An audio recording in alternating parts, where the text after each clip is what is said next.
University of Pittsburgh, and I'm now doing the postdoctoral fellowship at Yale University in Islamic law and civilization. Today, I'm glad that I'm invited by the great mosque of Al-Azhar, mashallah, here in Indiana. And I want to talk a little bit about what Sheikh, mashallah, mentioned. The mercy. The Prophet Muhammad sallallahu alayhi wa sallam has mercy. And that this notion of Muhammad sallallahu alayhi wa sallam being a mercy has been mentioned more than once in the Quran. Allah subhanahu wa ta'ala says in one verse, وَمَا أَرْسَلْنَاكَ إِلَّا رَحْمَةً لِلْعَالَمِينَ. We have sent you not but as a mercy for the world, for the worlds, and not just for the world, not for one world, not for even two worlds, it's for the world. It's like when Allah subhanahu wa ta'ala says in Surah Al-Fatiha, Alhamdulillahi Rabbil Alameen, right? Rabbil Alameen, Al-Alameen. So every word that Allah subhanahu wa ta'ala has created should praise Him subhanahu wa ta'ala. All these words, Allah subhanahu wa ta'ala chose Muhammad sallallahu alayhi wa sallam and picked him out of all these people walking on this earth to preach on the greatest message and the best message has ever been sent to humankind. So Allah subhanahu wa ta'ala says, وَمَا أَرْسَلْنَاكَ إِلَّا رَحْمَةً لِلْعَالَمِينَ. And Allah didn't just say, أَرْسَلْنَاكَ رَحْمَةً لِلْعَالَمِينَ. We have sent you as mercy to the worlds. No, He said, we have sent you not, but as a mercy for the worlds. So being merciful, Muhammad sallallahu alayhi wa sallam, the Prophet being merciful, is not just like an attribute. It's a core feature of his personality sallallahu alayhi wa sallam. And one of the main characters that Allah subhanahu wa ta'ala has blessed the Prophet with. So that's being mercy. And in the other verse, Allah subhanahu wa ta'ala says, وَلَوْ كُنْتَ فَضًّا غَلِيظَ الْقَلْبِ لَانْفَضُّوا مِنْ حَوْلِكَ. قال قبلها, before that, Allah subhanahu wa ta'ala says, فَبِمَا رَحْمَةٍ مِّنَ اللَّهِ لِنْتَ لَهُمْ وَلَوْ كُنْتَ فَضًّا غَلِيظَ الْقَلْبِ لَانْفَضُّوا مِنْ حَوْلِكَ فَاعْفُ عَنْهُمْ إلى آخر الآية. But by mercy of Allah, you have been lenient to your people and companions. لِنْتَ لَهُمْ, to them. وَلَوْ كُنْتَ فَضًّا غَلِيظَ الْقَلْبِ. And if you have been hard and harsh-hearted, they will turn away from you. They will go away from you. يَنْفَضُّوا مِنْ حَوْلِكَ. So Allah subhanahu wa ta'ala used the same word, mercy, rahmah, to describe Him and to describe the reason that behind Muhammad sallallahu alayhi wa sallam being sent to humankind. So that's His mercy. So that's how Quran described Him. وَإِنَّكَ لَعَلَى خُلُقٍ عَظِيمٍ. And you have been blessed with the greatest manner, with the greatest character. وَإِنَّكَ لَعَلَى خُلُقٍ عَظِيمٍ. That's how He has been described in the book of Allah subhanahu wa ta'ala, in Quran. So how did He deal with that in the daily life?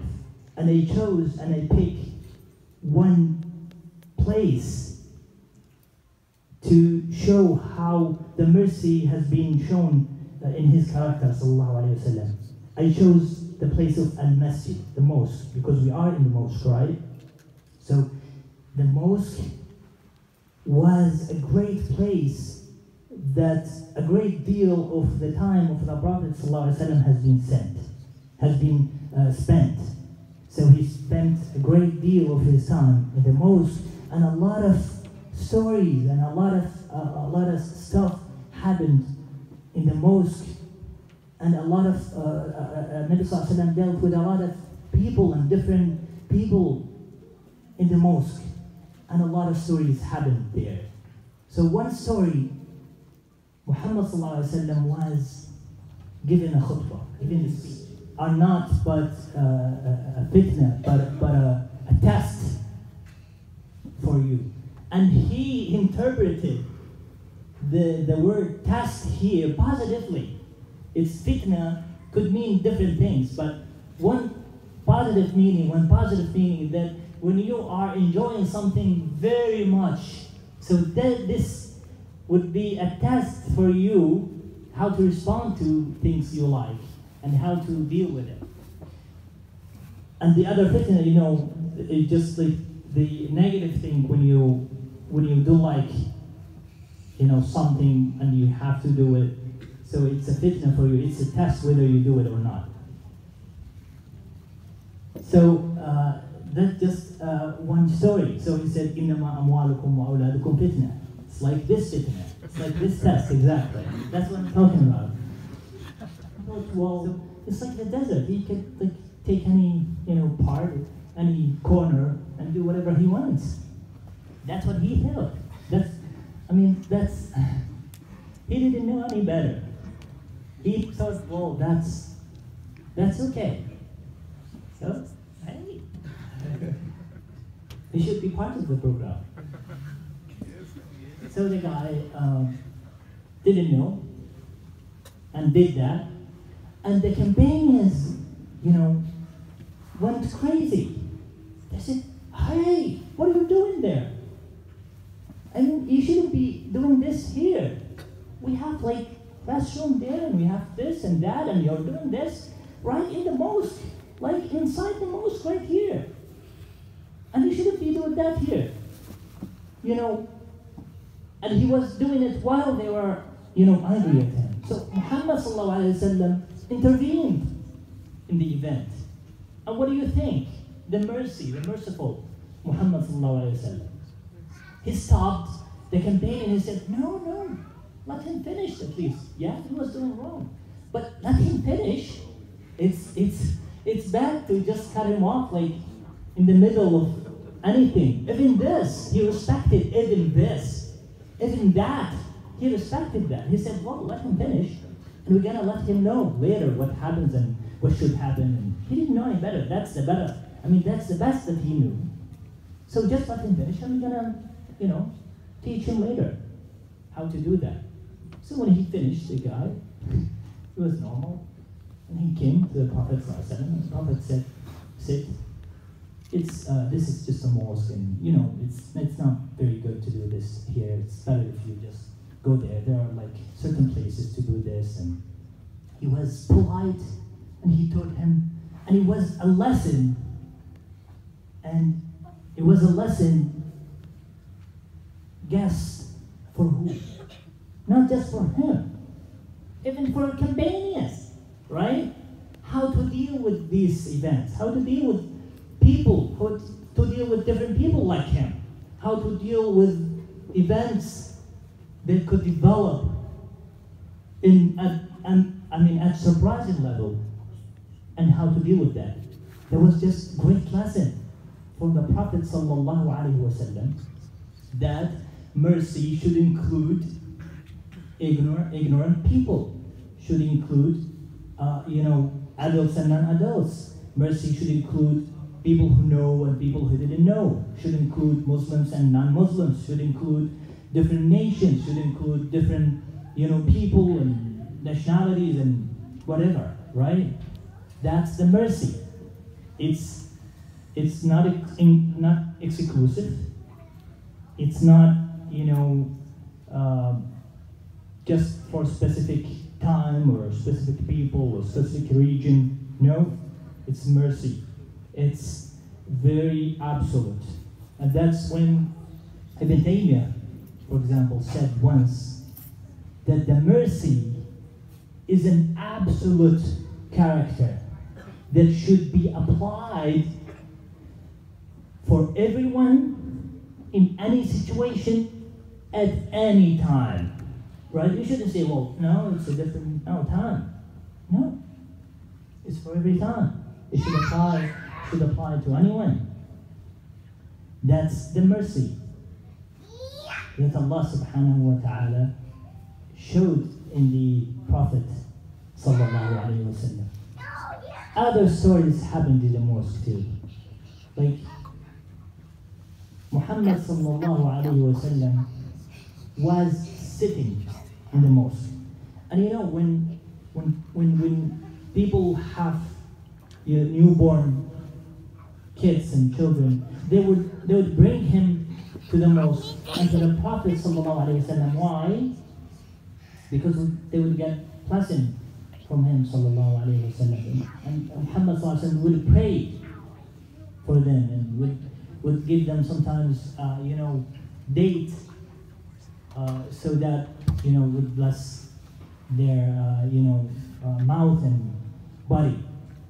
So they brought a very newborn kid to him sallallahu alayhi wasallam, and he was very busy. By the way, he was very busy, and they placed. Okay, let's try that. So this is very test for me. What do you say? MashaAllah, get down, speak. Go ahead. Okay, you like that? So they brought the kid and the newborn kid. What's your name? I don't know. What's your name? You know your You name? don't know your name? Just say your Who's your name. father? What is your father? I don't know. So they brought a newborn baby to Muhammad sallallahu alaihi wasallam. He was very busy, and when I say he was very busy, it's not just he's busy in the way that is like talking to somebody or chit-chatting or doing that. No, he was busy managing the state of Islam in Medina and thousands and millions of people probably, and he was managing the matters of religion. He was teaching. He was, doing even the stuff at his household and doing different stuff at the same time. And he was very busy and was surrounded by a lot of people, and every one of them would have a matter and a question to ask the Nabi sallallahu alaihi wasallam, and they would like the Nabi sallallahu alaihi wasallam to respond and tell them what to do. At that same moment, they brought a kid, a newborn baby to him and said, Muhammad sallallahu alaihi wasallam, the Prophet, we want you to, pray for blessing for this kid. So, Nabi sallallahu alaihi wasallam placed the kid in his lap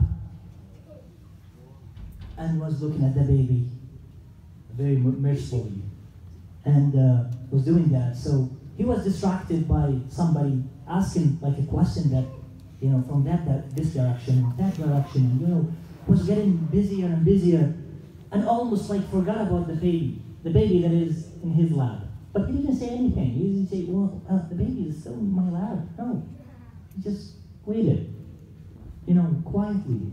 It was great, moment. So the people, the father of the baby said, well, I don't want to, bring hardship to Muhammad sallallahu alaihi wasallam.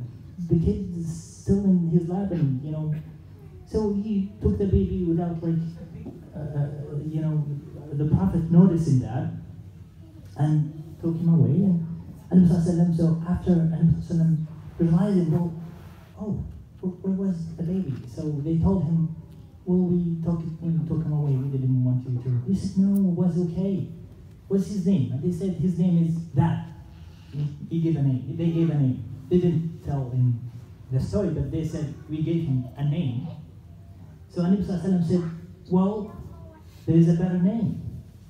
Why didn't you name him Al-Bashir? Right? Al-Bashir. So they named him Al-Bashir and became one of the great companions. Al-Bashir ibn Al-Mundar. His father was Al-Mundar. So Al-Bashir ibn Mundar narrated hadith. He became a great scholar. He became a great person. He was a model, like a great model, role model. He was great because he was blessed and he was raised, for from the very beginning in the lab of Muhammad sallallahu alayhi wasallam. Just imagine, he was there right when he was born, right after he was born. And Muhammad sallallahu alayhi wasallam was looking at him and gave him like the prayer and, you know, took care of him sallallahu alayhi wasallam. They are very unique. He would tell the story and will give the lesson and will repeat the thing that he wants the Sahaba to remember 3 times. And he will say it slowly. And he will try to react to people. And he also, sallallahu alayhi wasallam, would make drawings on the floor just to show. It's like what they call it now, the visual aid, right? Visual aid. I'm not doing that. I didn't do that tonight, so sorry about that. But he was doing that. I mean, it's ideal to use that as a visual aid for people to remember. So Muhammad sallallahu alaihi wasallam the other day was making a drawing, and he would make a circle, and then like a dot was talking about. أسأل الله سبحانه وتعالى أن يجعلنا من عباده الصالحين وأوليائه المصلحين.